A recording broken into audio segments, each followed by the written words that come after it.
జగన్ పాలనలో కూటమి నాయకులు కార్యకర్తలపై పెట్టిన కేసులను 100 రోజుల్లో ఎత్తేస్తామని తెదేపా రాష్ట్ర అధ్యక్షుడు పల్లా శ్రీనివాసరావు తెలిపారు. కాకినాడ జిల్లా తునిలో నియోజకవర్గ ఎమ్మెల్యే యనమల దివ్య విజయోత్సవ సభలో మంత్రి వాసంశెట్టి సుభాష్ తో కలిసి పాల్గొన్నారు. కార్యకర్తల కష్టానికి పార్టీ గుర్తింపు ఇస్తుందన్నారు. 5 ఏళ్లలో కార్మికులకు చెందిన ఎన్నో పథకాలను జగన్ రద్దు చేశారని మంత్రి వాసంశెట్టి సుభాష్ మండిపడ్డారు.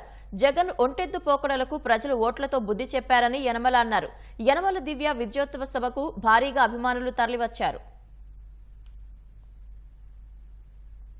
గడిచిన 5 సంవత్సరాలుగా తెలుగుదేశం పార్టీ, జనసేన, బీజేపీ నాయకుల పైన రాజకీయ ప్రేరేపిత కేసులు ఏవైతే ఉన్నాయో అవన్నీ కూడా 100 రోజుల్లోనే తొలగిస్తామని చెప్పి ఈ సందర్భంగా తెలియజేస్తూ, ఎందుకు ఈ మాట చెప్తున్నానంటే, ఈ రాష్ట్రంలో అధికారం తేడం కోసం ప్రతి కార్యకర్త, నాయకులు కష్టపడి కేసులు పెట్టించుకుని అద్భుతమైనటువంటి విజయాన్ని చంద్రబాబు నాయుడు గారికి అందించి ఈ రాష్ట్రాన్ని ఈయనైతే అభివృద్ధి చేయగలరనే ఆలోచనతో, మీ అందరి కష్టంతో ఈ రోజు మనం అధికారంకి వచ్చాం. కనుక ఖచ్చితంగా కార్యకర్తలందరూ కూడా సముచిత స్థానం ప్రభుత్వంలో కల్పిస్తామని, ముఖ్యంగా నామినేటెడ్ పదవుల ద్వారా ప్రభుత్వంలో భాగస్వామ్యం చేస్తామని చెప్పి ఈ సందర్భంగా కూడా తెలియజేస్తున్నాం.